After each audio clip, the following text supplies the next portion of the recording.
کرتے ہو یا کہ یہ کیا دو رنگی والی باتیں ہیں، یہ کیسی دو رنگی والی باتیں ہوئی؟ کتاب الہی کا ایک حکم مان لیا، دوسرا حکم چھوڑ دیا، کیا تم پوری کتاب پر ایمان نہیں رکھتے؟ کچھ کو مانتے ہو، کچھ کا انکار کر دیتے ہو۔ یاد رکھو فما جزاء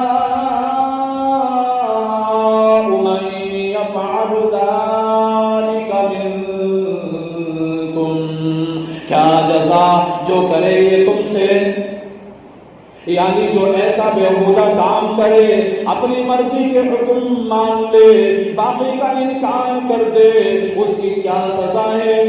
اس کی یہی سزا ہے الا خزی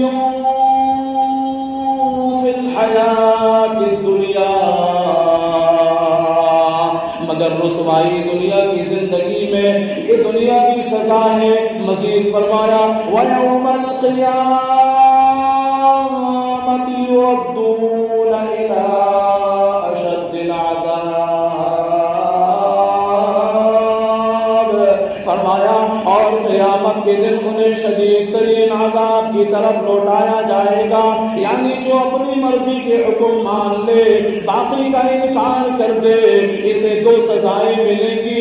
دنیا میں ذلت و رسوائی اس کا مقدر بنے گی، آخرت میں عذاب اس کا مقدر بنے گا۔ اور فرمایا وَمَا اللَّهُ بِغَافِلٍ عَمَّا تَعْمَلُونَ،